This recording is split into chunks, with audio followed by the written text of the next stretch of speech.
old fairy tale by Hans Christian Andersen.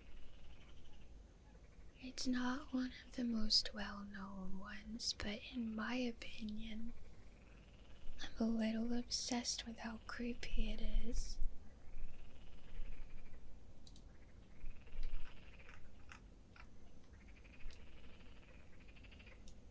Okay.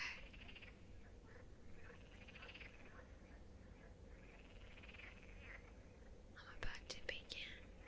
If you're comfy, I hope you're all relaxed. And if you're not yet, you will be soon. I'm just gonna read it. Actually, maybe I'll tell it. I'm so indecisive today. Let's breathe for a minute while I figure it out.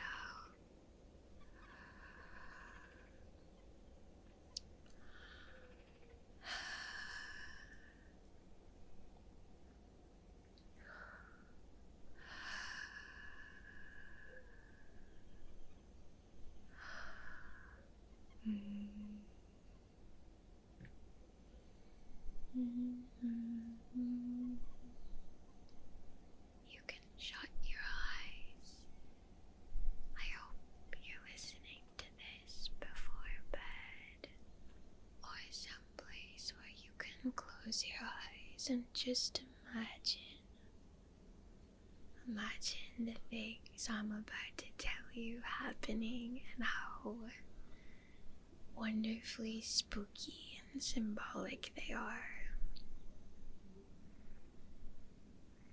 The Shadow, a story by Hans Christian Andersen. Oh, puppy wants to get in my lap. Just a minute. Come on up. And relax.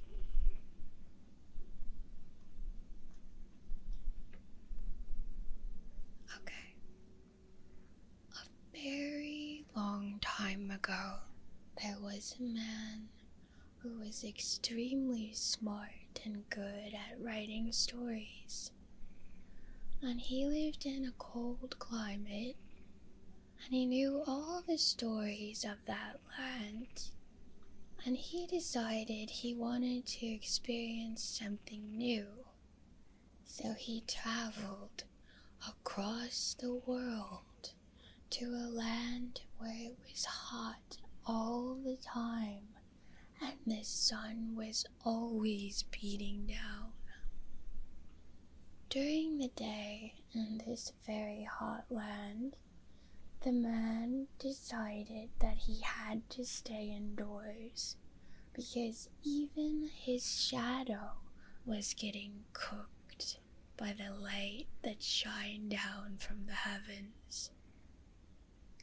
And at night, when the sun went down, the city came to life, and everyone in the town celebrated with all kinds of nighttime ruckus, running around, fireworks, dancing, the market and all the marketing shouting, children running around the streets, animals celebrating by barking and baying and all the things that animals do when they're happy. And he liked to hear those noises at night, but he also liked to work. So he stayed inside of his house and worked on his stories by the light of a little candle. And then sometimes he'd go sit on his balcony and watch the house across the street. The house across the street was very mysterious. There was always music playing, and he couldn't figure out why. It was the same song over and over. Even in the daytime, when the rest of the town was quiet and sleeping in the heat, the house across the street had a sort of feeling of activity and of course that endless music. So he was sitting by himself on the balcony across the street from this mysterious house, and he noticed that the moonlight was making his shadows stretch across the street and touching the balcony of the mysterious house. And he was just sort of joking with himself after a long day of writing by him. Writing can be lonely. Sometimes you're just all by yourself all day with the characters you make. So he talked to his shadow. And he was like, "Oh my gosh, you are literally the only person who's ever gonna know what goes on in that house because you're on the balcony right now. Do something useful for me and go over there and find out who lives there, because I never see anyone come or go, but I'm always hearing music and there's just this feeling." And then he laughed like, "No, there's no way this is actually gonna happen. I'm going crazy because of the heat. I'm gonna go lie down."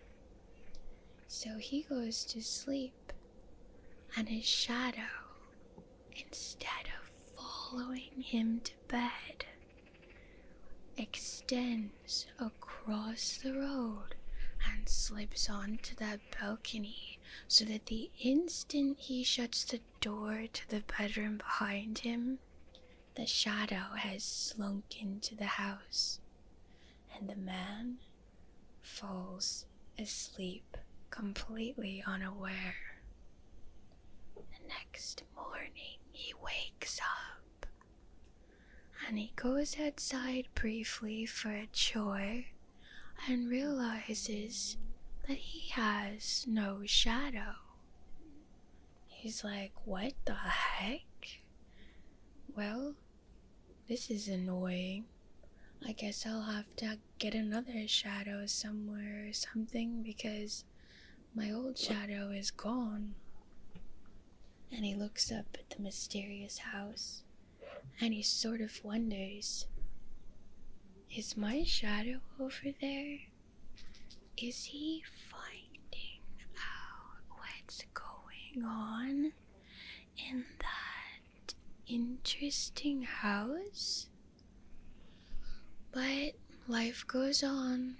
Days pass and the shadow doesn't return, and he begins to grow another shadow. And it's time for him to travel home. And while he's on his journeys, he notices that his new shadow is growing and shrinking and doing all the things that shadows do, to the point where he doesn't even miss his first shadow at all. But then years pass, and he almost forgets about that mysterious house and his time in the hot country. But one day, a shadow arrives at his home for a visit, and it's as big as him and almost an exact replica of him, but it's shadowy and not quite as detailed, and the clothes are much, much nicer than his own. He says, "Who are you?" And the shadow says, "I am your shadow returned. I have questions. I wanted to see you again, at least once more, before you die. And you know how one clings to the land where one was born. I know that you have another shadow, but do I owe you anything? If I do, please let me know. No, you don't owe me anything, the man said. Please, I never thought I'd see you again. And, well, I am ever so curious about what was in the house across the street. Well, I will tell you about it, but you must promise me never to speak of it again to anyone else, or to tell anyone ever that I was your shadow. I am thinking of being married, and I wouldn't like that to get around. Oh, I would never tell. I have a shadow now. What would I gain from it? Please, tell me the mystery. Then make yourself comfortable, for it's quite a story.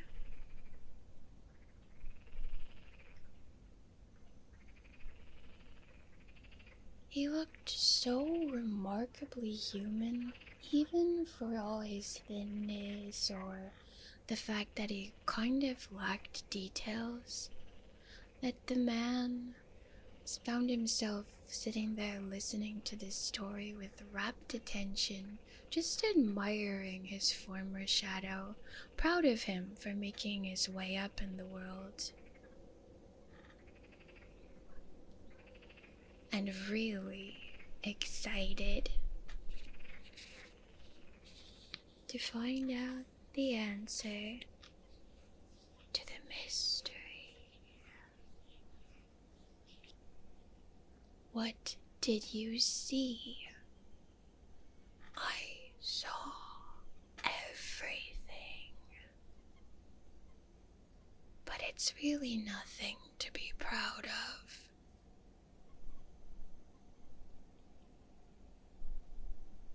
And I know everything too. Tell me, what did it look like inside the building? Was it like a greenhouse setting? Were there couches? Was it cooled somehow? It was everything and everywhere, all that you describe. But I could not go all the way in, for it was too bright for me, a mere shadow, and I would have been destroyed by all that light. Oh, tell me more. That sounds fascinating. If you had gone there, you would not have remained a human being. But I became one, and I became aware of my inner being and who I am and the nature of poetry and my relationship to you. And because I was a man, I felt ashamed of my position in life, and I vowed that I would rise and change it.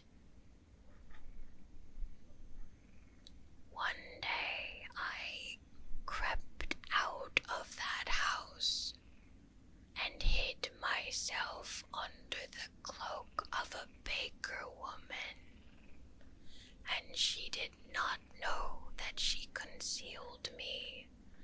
And then, once I was safe and far from there, I ran about the streets and crept into the houses and learned all the secrets of the world.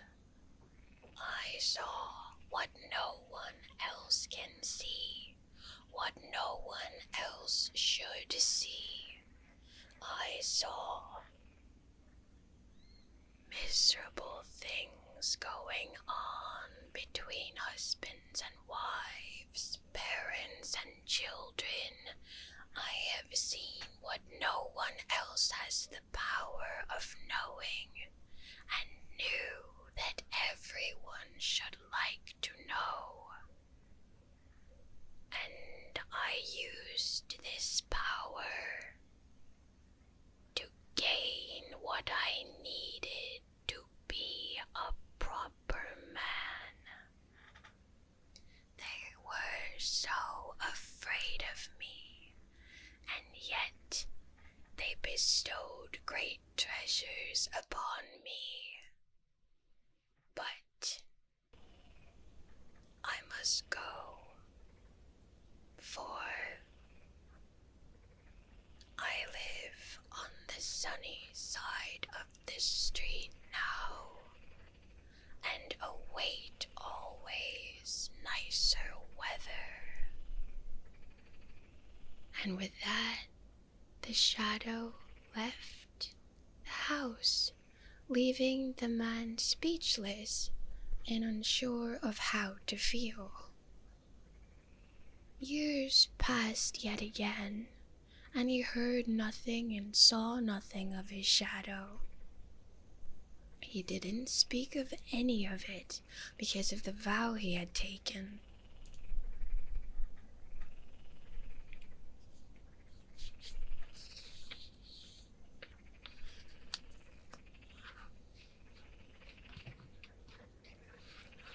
And he sat in a room alone and wrote his stories, determined to capture some of the good and beauty of the world and share it with his readers. But no one cared. No one wanted to hear the good and beauty of the world, and as the years passed, he grew thinner and poorer and more tired, until one day he ran into the shadow again. "How are you?" he asked, noting that the shadow was dressed in even nicer clothes and looked very healthy and thick and full of life and happiness. "You do not understand the world. You will make yourself ill about it. Come travel with me. I am going to a spa retreat this summer to rest and recuperate and enjoy life. Come with me." "I guess I can go with you if it wouldn't be too imposing, but I don't think I can afford a spa retreat. I'm on my last pennies." "You don't have to pay. You only have to agree to one thing." "One thing? What is it?"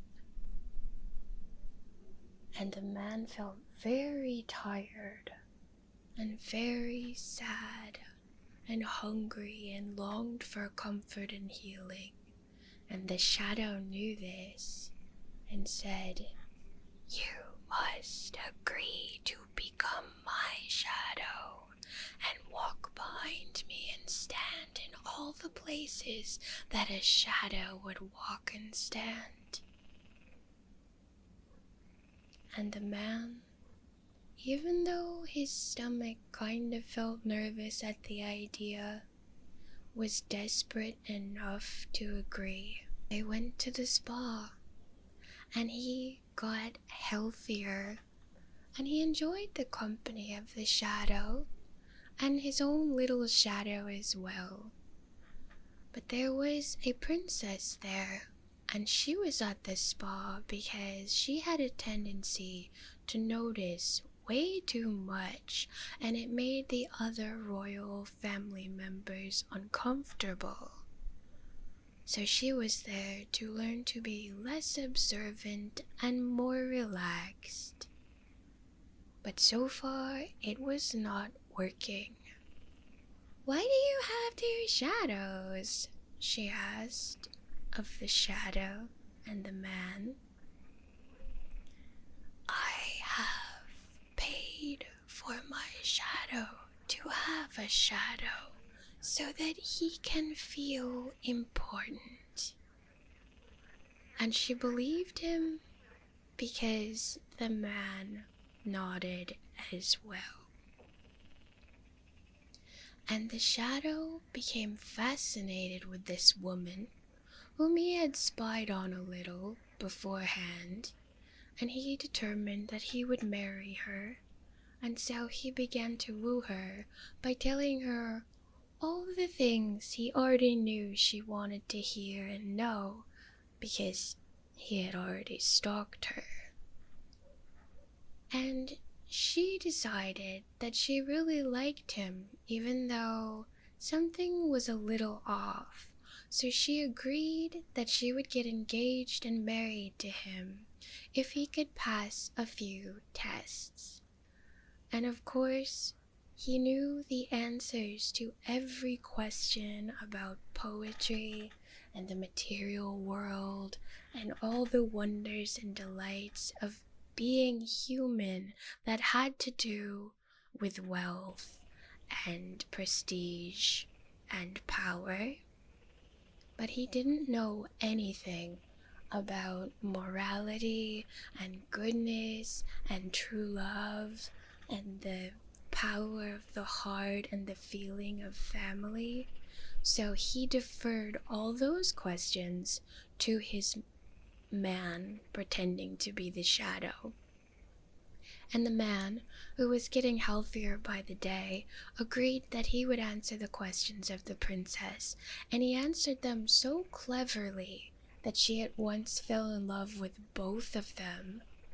And of course, thinking that the man was really just a shadow, she focused her love on the shadow who was posing as a man. And she agreed to be married, and they were going to have a wedding. And then the man was like, "This is weird. I really have feelings for her. I can't let her get married to this shadow who skulks around and finds everyone's secrets and uses them against them." But the shadow came to him and said, "I am going to be married into the royal family, and as such I will be wealthier than ever. Will you agree to live near me, and you can have everything you would ever want? Enough money to more than comfortably live on, a home nearby, and once a year lay at my feet the way a shadow would for the entirety of the day." And the man had finally had enough, and he said, "No, absolutely not. Why would I lay at your feet? I'm not your servant. I am the human." And he said, "No, I am going to tell the princess everything. She can't get married to a foul, evil shadow." And he thought of her, and how good she was, and how kind she had been to him, and all the time that they had spent talking about the good and moral things of the world and the power of human hearts. But he couldn't. He couldn't tell anyone because he had taken a vow in exchange for that secret when the shadow first arrived. He had promised that he would never tell anyone that the man was his shadow. And so he had to keep quiet, and he really did try. But the shadow was clever and knew that eventually the truth would out. And so he told everyone that the man, his shadow, was just crazy and needed to be locked away for everyone's health and safety. And so he threw him into prison. But the princess thought that was cruel, and she said, "If he's really sick and unwell, we ought to take care of him, not put him in a prison." And so she told her guards to take him somewhere nice and soothe him and give him the best care and medicine that they knew to give. But it was the day of their wedding, and she didn't make sure it was so. And during the ceremony, with all the bells ringing and all of her relatives celebrating that maybe she would finally stop prying and wondering and being too observant, during all of that, the man in jail was executed, and no one would ever know that the princess had married the shadow. I hope you enjoyed the story, and I hope that you'll always respect your own shadow, just not too much.